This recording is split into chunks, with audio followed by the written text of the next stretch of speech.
Good morning all. Thank you for coming to our first Sunday formation. Kari Robinson is our family minister at St. Andrews. She is the best and brings so much spirit and intention into what we do here with people of all ages, really.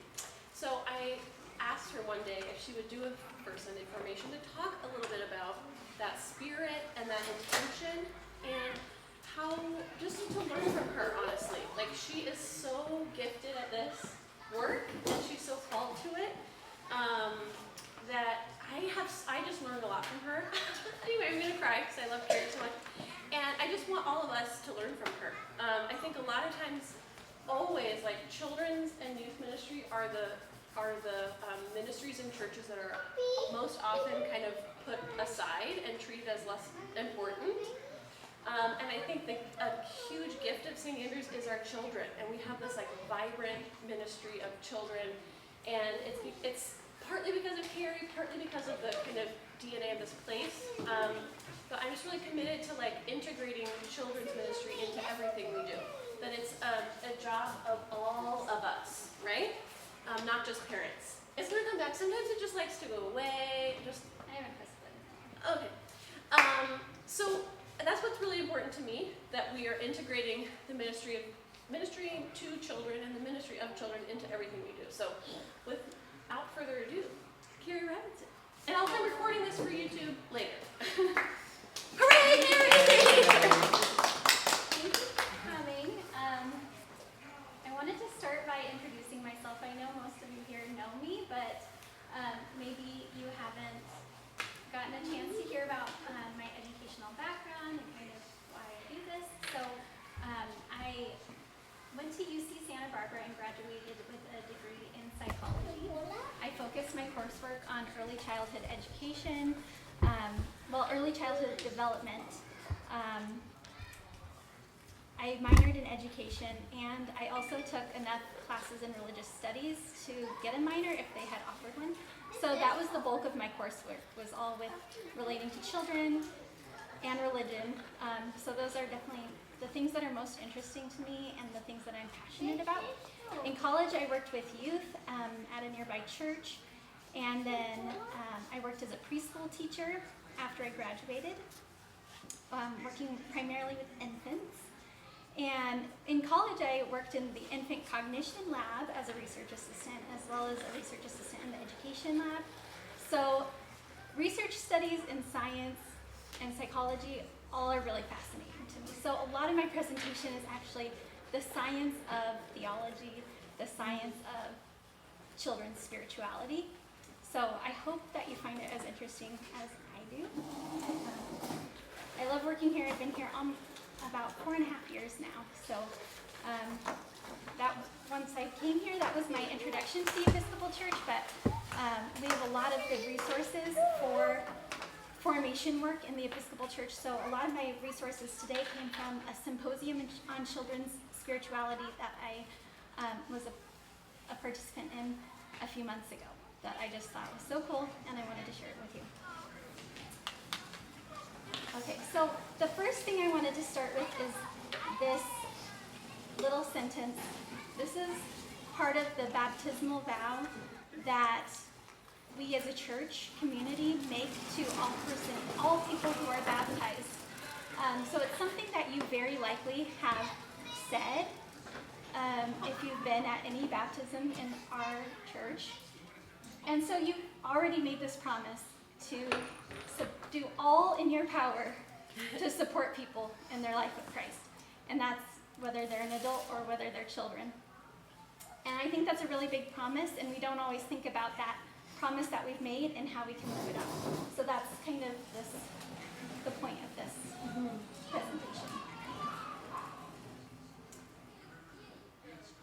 So I wanted to start with a little reflection time, just taking a minute or two. I did put paper and pens down if you'd rather write about it than just contemplate it. So it's up to you. But I want you to just close your eyes and think about for a minute what it was like when you were a child. How did you conceive of God? How did you think of God? What was your ideas? When you had spiritual questions, where did you go?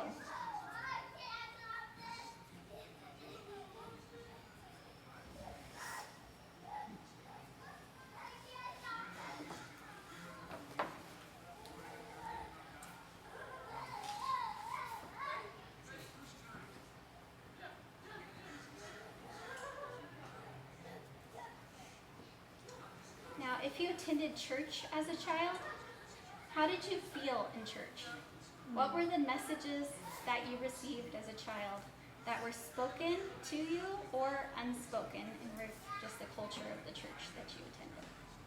About God, about your place in the church, about the kind of person you were supposed to be.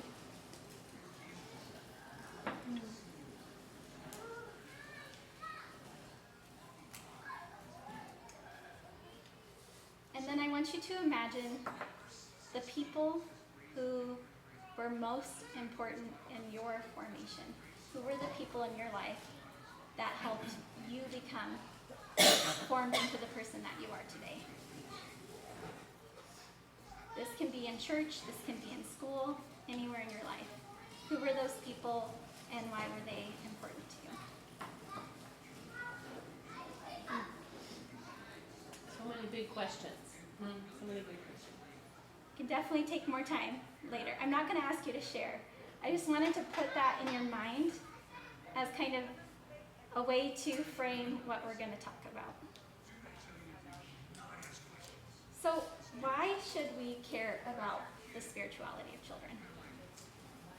So science has shown that spirituality in general, it doesn't have to be Christianity, any faith tradition, if children have some sense of spirituality, they have a better life. They have so many better outcomes. They're less likely to use drugs. They're less likely to be depressed. They're less likely to do dangerous things. And they're more likely to thrive, do well in school, they have a meaning and purpose in their life. And so overall, children do better when they have some sense of God or spirituality in their life. Here's another quote. Science shows that there's so much data that shows these benefits. Also, when spirituality is not nurtured, there's more anxiety, depression, hopelessness, violence, and suicide. And this is regardless of other factors. So even if they come from a high-income family, even if they come from, other privileged situations, they still apply. So there's really something about the spirituality aspect in their lives. Is this relevant for all types of religion, any type of Yes. spirituality? Yeah, so this particular part is just about spirituality in general. So we don't have to create our children to be like cookie cutters of what we believe. We just have to encourage their own spiritual path, whatever that is. And they still get those benefits. And for any child, if we meet them in our community, wherever they are, encouraging them to see this bigger picture of the world really benefits them for their whole life. Okay, sorry. Oops. Okay, this is a quote from a book that I'm reading. It's called The Hopeful Family, and it's about building this spiritual resilience in our children. And so I really like this from her introduction. It says, often when I talk to parents about being a Christian parent, they're anxious about answering all of their children's questions, preventing their spiritual suffering, and ensuring that their children stay in faith. I want all of these things too desperately. I want my daughter to grow up with a vibrant faith.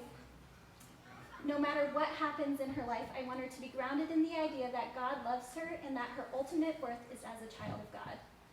Ideally, I'd love for her to skip the whole crisis of faith stage that I went through, but I can't control that any more than I control anything else in her life, right? What we can do is give kids the tools they need to navigate life. We can raise them with spiritual practices that will be their anchor when life is hard or when God seems far away. We can give them a love for exploring and questioning, so that if at some point they're in need of spiritual guidance, they know how to search. Of course, the benefit of this is that we'll also be building their spiritual resiliency for them right now in their lives. So even as children, they're getting the benefit. It's not just as adults, it's immediate too. So here's a little bit about the science. This is an image that I thought was pretty interesting. This is an image of the brain, and you can see that they did this experiment where they put people in an MRI machine and mapped their brain. And then they asked them to practice meditation for 6 to 8 weeks daily. And then they put them back in. And you can see that their brain overall lit up more, which means more parts of their brain are activated. Just for practicing for 6 to 8 weeks. So you can imagine if you do this throughout your life, the way that you kind of connect the different parts of our brains, we are able to better utilize all of the resources. Their memory improved, overall brain function improved, just by practicing meditation. So I thought that was pretty cool. That's a scientific finding about meditation. This is from that symposium. Neuroscience has understood in the last 25 years what people of faith have known for thousands of years, if not longer. That there is a way in which we are connected to each other and a transcendent being and the world around us, and we can map that out in our brains. That's the science of spirituality that's been evolving over the last 25 years. Scientists can't define spirituality. There's not one common definition. But what we can say is that there are parts of our brain that when they work together allow us to feel love, feel interconnected with others and with a transcendent being, experience a feeling of being held, and an experience of being guided. So this again, they actually put people in MRI machines. They asked people to share about a spiritual experience that they've had. And they made the question that broad, and people understood what it meant by a spiritual experience. They didn't have to clarify that for anybody. And so they were able to kind of map this like spiritual part of our brain, and it's connected to our bonding network, the way we feel connected to people, our attachments, and it's connected to the parts of us that make decisions. So there's a lot of research on this. There's a book called The Awakened Brain that's pretty, I haven't read, but a lot of the sources I was looking at tie back into this book. That's about this awakened brain that feels loved, held, guided, and not alone. Also, this presenter, Amy Chapman, said, we come into the world as spiritual beings. We actually come hardwired for spirituality in our brains. If it's not socialized and supported, it doesn't fully develop. So they figured this out by doing twin studies. And so with twin studies where one twin grew up separately from the other twins, they can compare the identical twins knowing they have the same DNA but different social experiences, and found that there's 1/3 genetic component and 2/3 social component to the way that they develop faith and how it affects their brains. So so there's a huge amount of just being exposed to these concepts to be able to like use our brains in that way.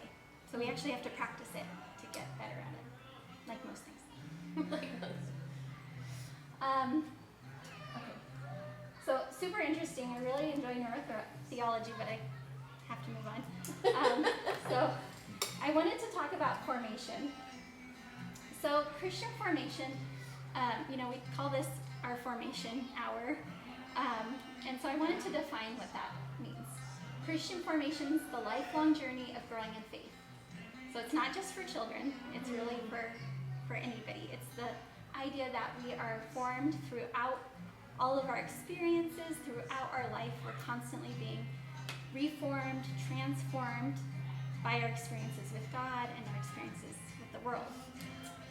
So in our own experiences and community experiences, discerning who God's calling us to be, and continuing that throughout our life.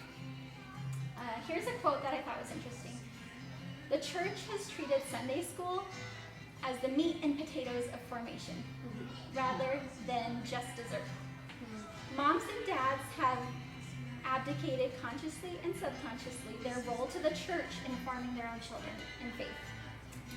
So each generation has been less and less equipped to pass their faith along to children because each generation has learned more and more to lean just on the congregation to form their kids.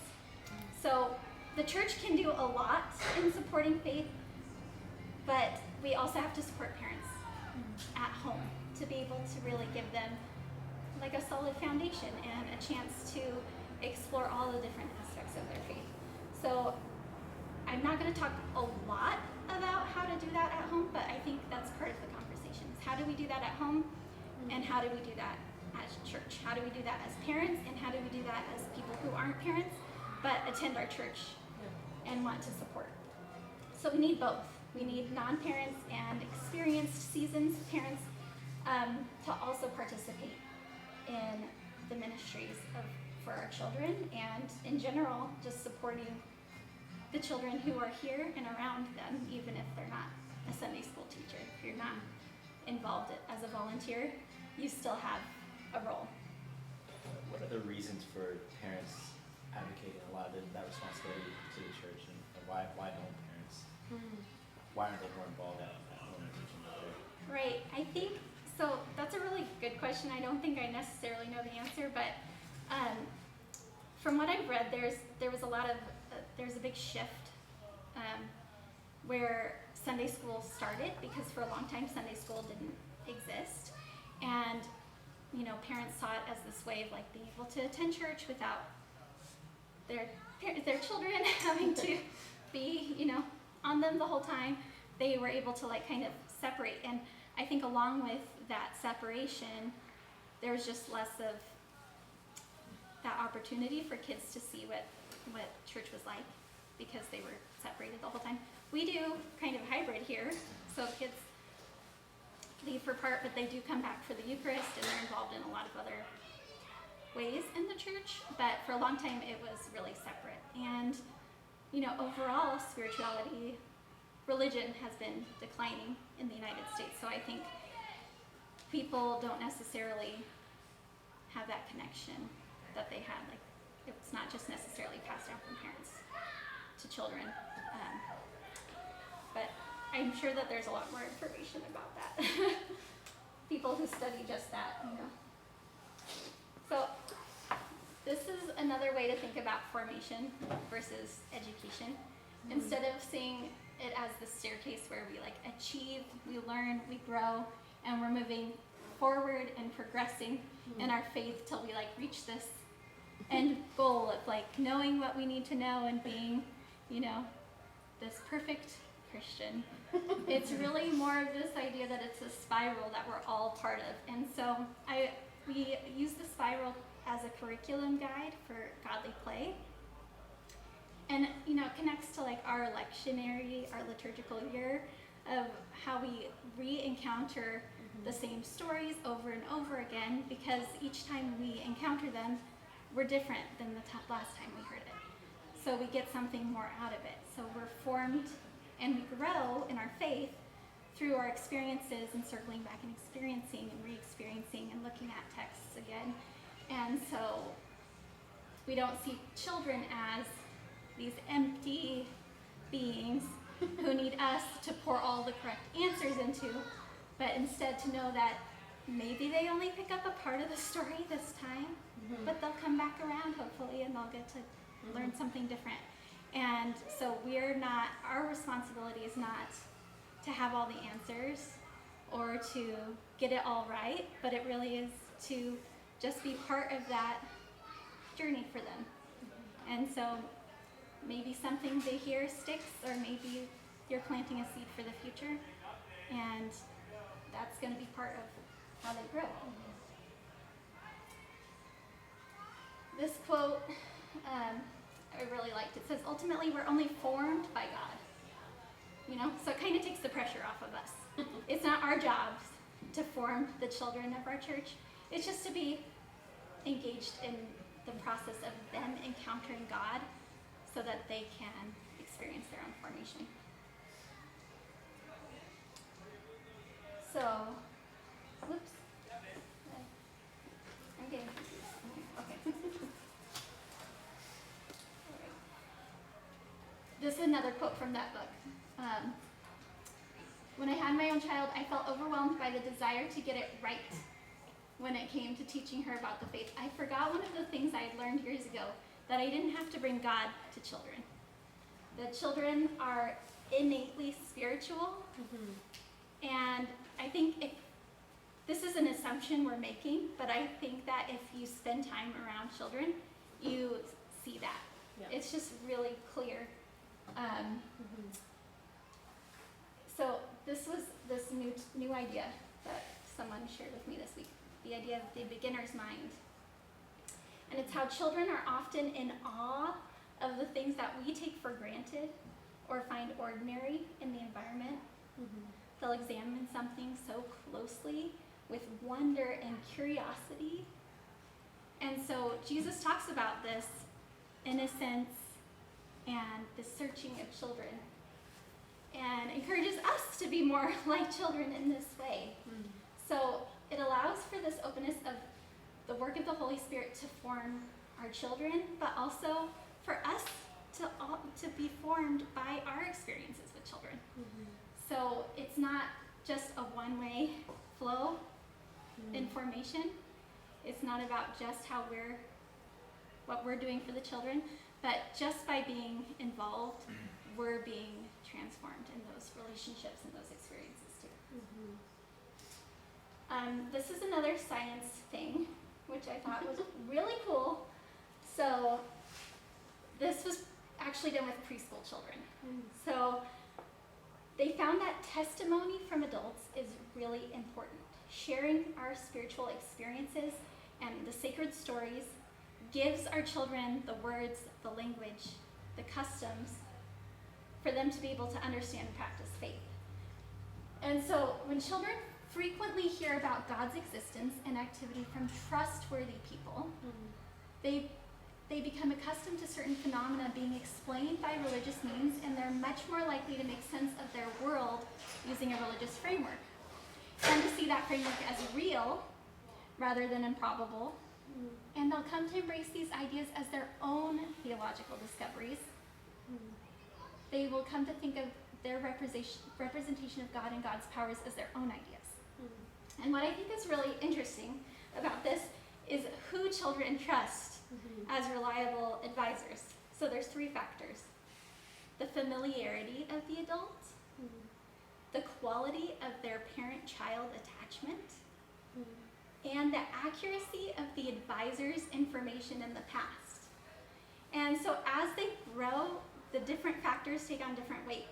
So the youngest children place significant trust on the advice of the adults they know, regardless of their accuracy in the past. So even if they found what you said to be true, like you just make stuff up, but they know you, they trust that information. But as they get older, so these are just older preschoolers, they actually look at the track record of the person and prefer to learn from someone who's been accurate in the past. So, yeah, and so these are like 4-year-olds. They're like, you fooled me, but you're not going to fool me again. Yeah. So children don't want to be fooled. They want to know the truth. They really want this information, and they want you to be honest with them. So just by having these conversations and sharing our own ideas with children helps them to come up with their own ideas about what God is and internalize it as their theology. But they won't necessarily trust you if you're not someone who they're normally around, or you made stuff up that they don't believe, you know? I have friends who do that to my children, and now they're like, you told me about Santa jail, so I don't trust anything that you say. Santa jail. Santa jail. Yeah, they made up an elaborate story about Santa jail, and now they're like, I don't trust you anymore. So they do use that as a way for them to process who they should listen to for these really important questions in their lives. Well, lots of kids are going to be very unhappy when they find out the parents told them all along there was a real Santa Claus and it wasn't a Santa Claus. I think though, so there actually is science that looks at the different categories of these like invisible beings, and children are able to differentiate between magical Yeah. beings and spiritual beings. There are different classifications. So it's interesting, there's a lot of this kind of refining and processing. You know, one of the things I put on my Seekers flyer that I looked up is that young children ask between 200 to 300 questions a day. And so all day long, every day, they are filtering information. So they do have different categories. So they're able to even like play along and understand fairies or something playful and have it in a different classification in their mind than where they hold God. I just want to say that how kids remember, like once we had exam, and then when you are feeling low, you are away from God, and when you are feeling consolation, you are close to God. So I was trying to explain that to Arden when we just how day goes, you know, when we review the day, and she told me that's not true. Kari told me that even when you're suffer, God is with you, so you're not complaining. So, Oh my God. so how much did? Wow. So she said you were right. And I'm glad that she finds me to be a trusted Yes. and last, you know, she. Even That's like, amazing. Even if I'm teaching them God to play, they say I learn everything from Kari.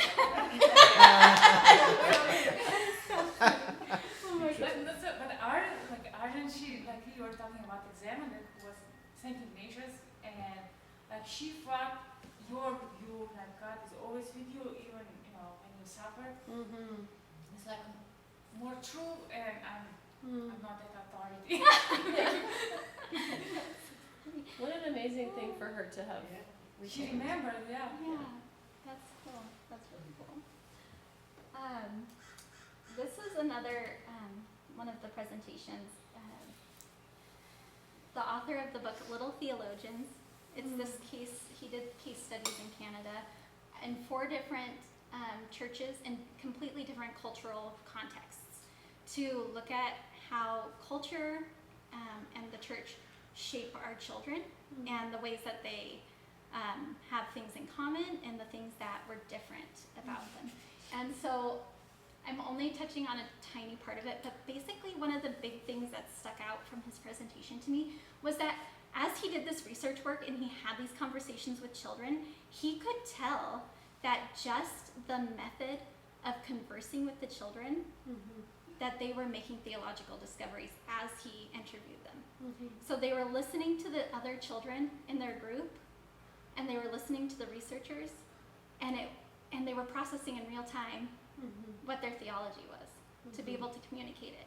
And so just by having our conversations with children, they are doing the work of processing in their mind what they believe to be able to communicate it.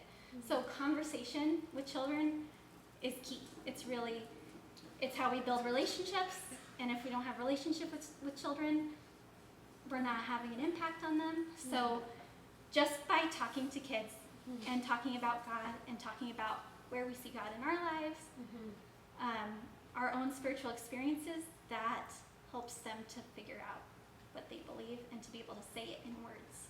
Something that they probably have already experienced and they already know deep down in some way, they're able to communicate it and to understand it better. So I thought that was really cool. Can I say something? Yeah. Are you sure? Yeah. You can say no. Go for it. I just want to, as you've been, like, all of this is so amazing, so cool. And I think there's so many parallels with, like, all formation for people of all ages, and even us adults sitting here. Like, the staircase thing, I think so often as, like, Americans, we're like, okay, I gotta learn something and get to the next step in my faith journey and, like, achieve things. but seeing it as a spiral is totally transformational. Even that last piece about like conversation, like the more we have, we need to talk, like use our mouths to say words about faith, which we are so scared to do, you know? But as the more we do it, the more we're able to like have that language and articulate what we mean. Like adults need all of this too, I guess, you know? It's true. So I think that's important to think about. Yeah. Okay, one more. I think this is my last like book research kind of thing I wanted to share. But the book Sticky Faith, if you've heard of that, there's a couple different versions. I have the youth worker version. Is all about, they did research across, you know, the United States and different churches and tried to find like key findings about what makes the difference in getting a child to have a faith that sticks, a lifelong faith. So they don't just attend church as a child and then stop coming. So what are the factors that keep them coming back to church as adults? And so some of the key findings that I wanted to share are that contact from adults in the church makes a huge difference. And they suggest this 5-to-1 ratio.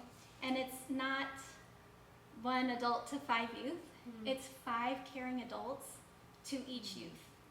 So, you know, having the priest care, having the youth pastor care, having a caring parent is great, but they also need other people in the church or in their school or in their community that invest in them, take a personal interest in them. That makes a huge difference on how they feel about church and how they feel about God. High school seniors overall do not feel supported by their church. They ranked like all of the different, you know, people, their parents, their teachers, and the other people in their church was like so far below all of the other people who support them in their lives. So overall, they just did not feel like they understood what was going on in their lives or were interested in it. The number one way churches made teens feel welcomed and valued was just by taking an interest in them. Like honestly asking them what was going on in their lives, how they were doing, remembering that, following up on that. And so parents are the number one influencers. It's the number one indicator. So if your parents attend church, you are the most likely to attend church as an adult. But it's not the only factor. So it's the biggest, most important one, you know, for lifelong faith, but it's not the only one. My parents didn't go to church, and so it's not the only factor. But but I did have 5 caring adults who were not my parents who invested in me. And relationships are key. Just having those other adults care. Also, doubt is not toxic to faith, but silence is. So the youth want to have conversations about their hardest questions, not just given an answer. So I thought that was. Love that. Okay, so now I wanted to shift to more of a discussion for a minute, and I want you to give me a list of the ways that we can do meaningful formation with children in our church. And I want you to keep in mind your answers at the beginning of the presentation. What was formative for you personally? What were the things the church did well? What are the things that we're doing that are formation that maybe we forget our formation already? Or what are the things that we could do better? Because I do think our church does a lot of things well already with kids, so it's not a criticism of what we have already. I think it's just more about bringing awareness to each person's role in the process. So, how can we practically support the development of lifelong faith in our children? Volunteer, God. Teach God I to like play. that answer. I would like to ask, that before coronavirus, we had more age groups. Are there teachers for older age Yeah. situation. It's predicting everything is a joke. So always feels I know. good, but Yeah, largely we've shifted to this model because of COVID safety Yeah. protocols. yeah. But I think that the idea is that we would eventually do something in between, maybe. More groups and learn from what we've done well during this time, and also to bring back some of the things that were working well before too. I really like God, it's great, but I think Max and Elodie just they need the An older group. Well, we're starting one today. Yeah, So today we're we're starting starting one today. Seekers is Yeah. after Oh, yeah, starts yes, after yes, church yes. today. So yeah, we do kind of have this Okay. unique age group that's, I think, ready and energized for this offering, which is why I thought this was a good time to do it, because we have kids in that age range coming who have great questions.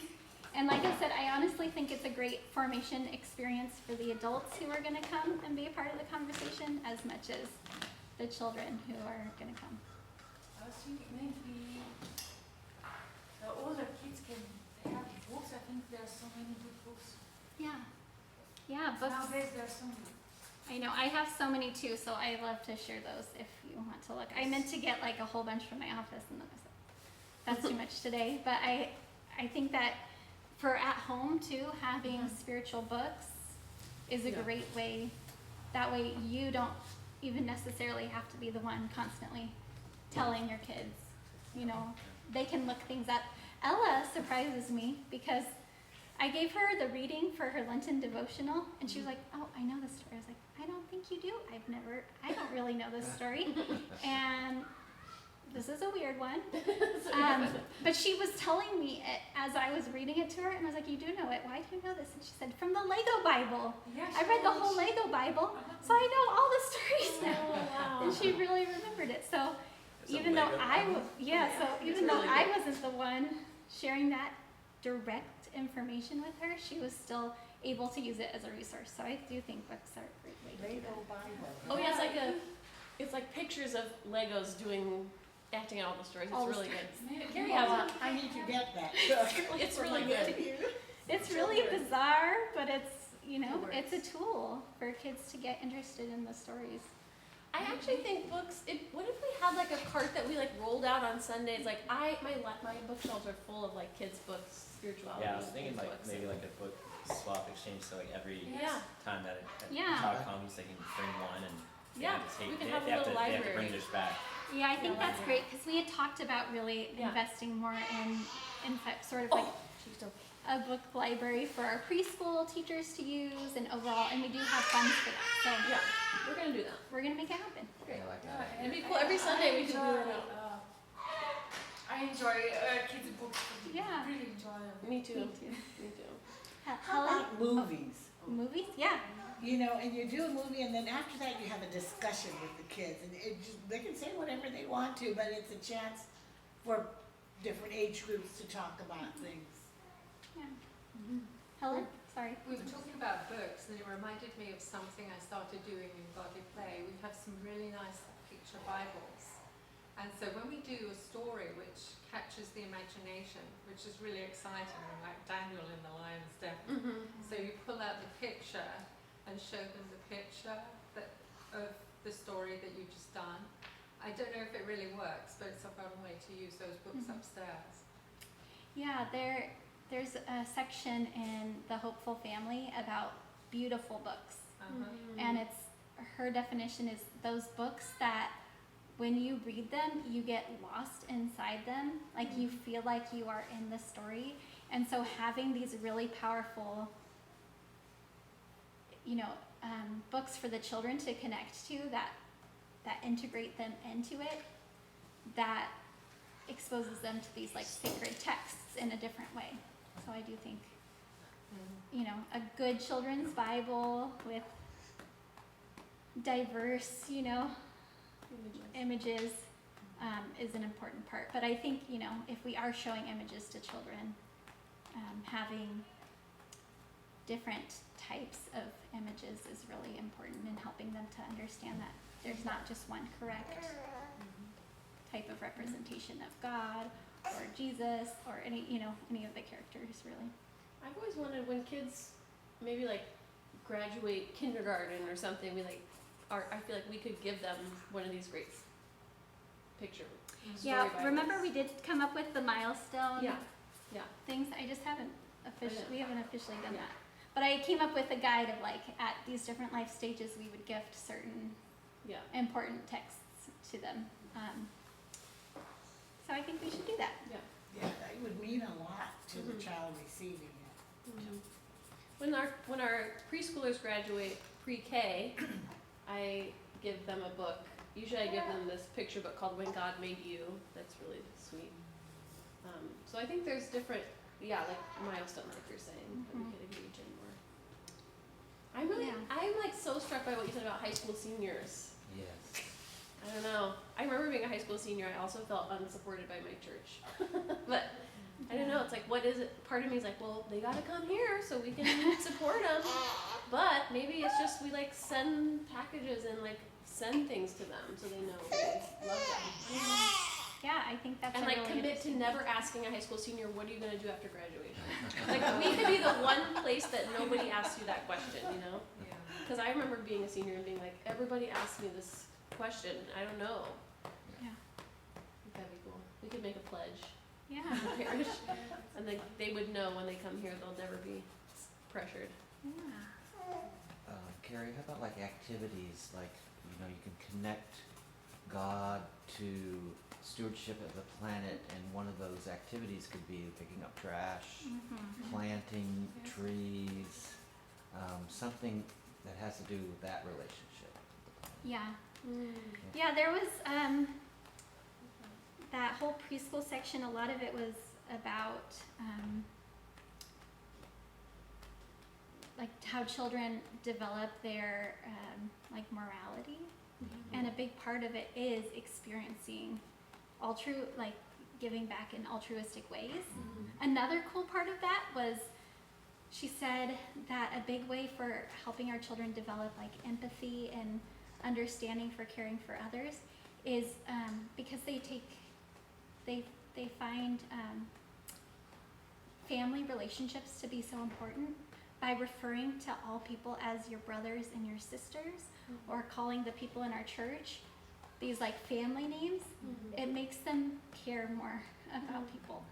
So when we see people at the hunger supper, reminding them that they are also our brothers and sisters, and God helps them to frame them as part of their circle and people they care about. So I think that having that exposure to other people, even outside of our church, in the greater world, people who are different than us, is a huge thing in formation, even if it's not directly like a church faith education opportunity, just being And you're saying it involved. connects to empathy and just kind of developing exercising it, yeah. developing morality and empathy and compassion. I like that. That fifth Tuesday when the youth serve, that must be a real interesting. Yeah, we had a similar one just a week ago with the Shrove Tuesday supper, and we had a lot of children present, and it transforms the environment of the supper really, Oh, yeah. because the guests overall, you just see that it brings so much joy to them. Because they love seeing the children. They love seeing the children. And I think the kids get a lot from it, and I think the adults get a lot from it. So overall, in general, a big finding is that we have to have events that are intergenerational. We have to do like all ministries, all events.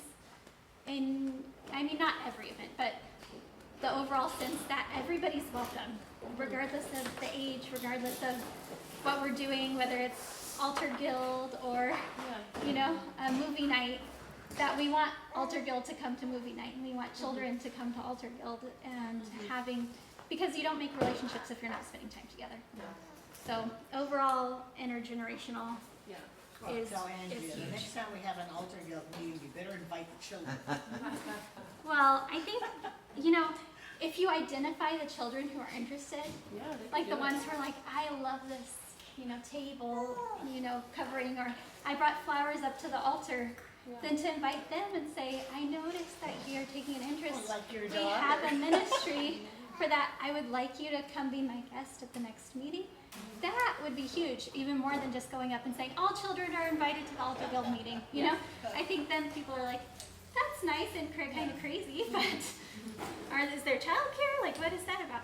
So I think it is identifying those things that make them realize that, like, oh, someone's taking interest in me. Helen's really good at this.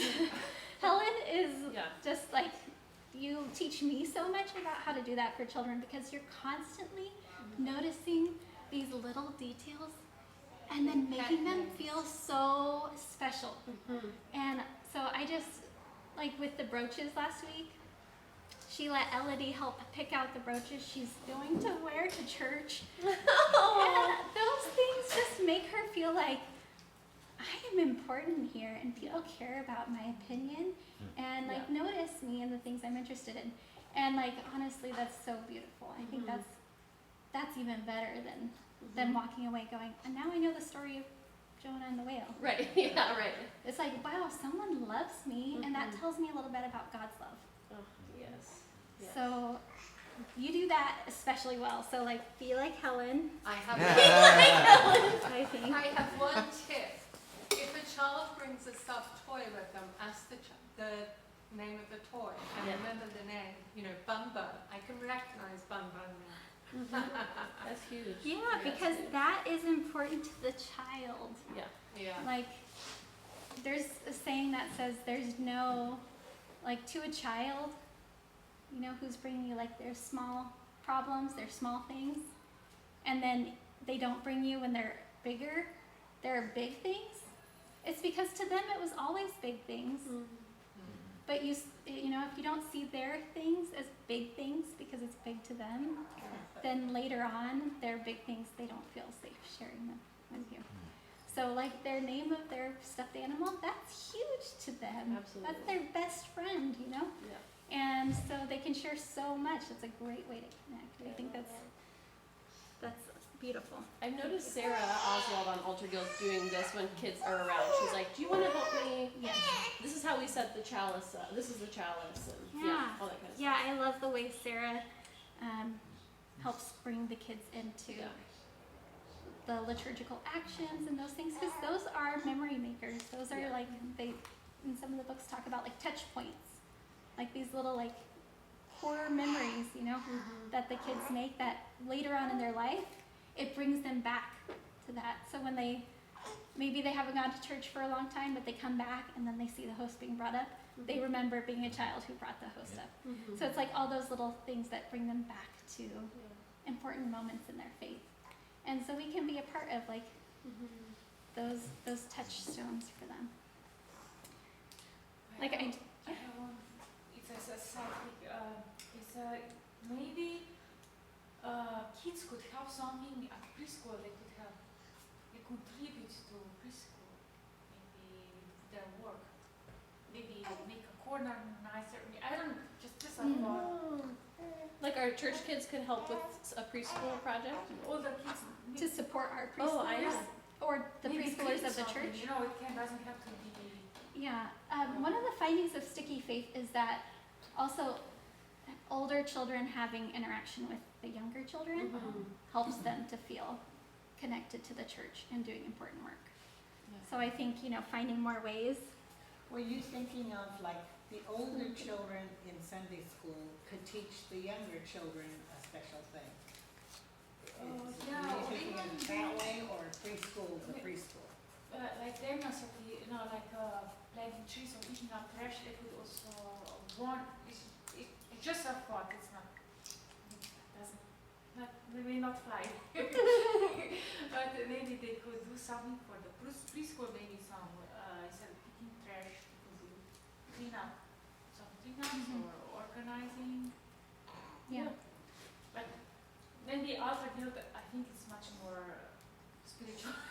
So, You know what? Every child is different. Your thread was Every child is different. When I was a kid, the few times I went to church with my dad, I wanted to go to Sunday school to help with the younger kids.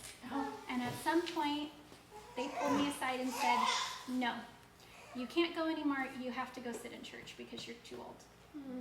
And I've always loved to work with kids Yeah. Still do. in Sunday school. Like, that's literally my life's path, my life's work. But they decided, you know, this is where you belong. I'm going to tell you where you belong in the church, and so you can't do this other thing.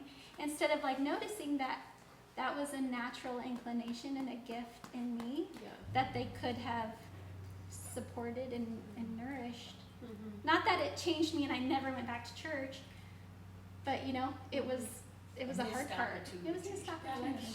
Shandy's son, he really likes to be here, and we thought like, he Whose really son? Shandy's son. Oh, Sam. said he wants to be here. He's too old. We don't have for God to play with. Well, we do godly play for all ages, right? Yeah, we do listen to it, but he's standing out. I can see he's Yeah. naturally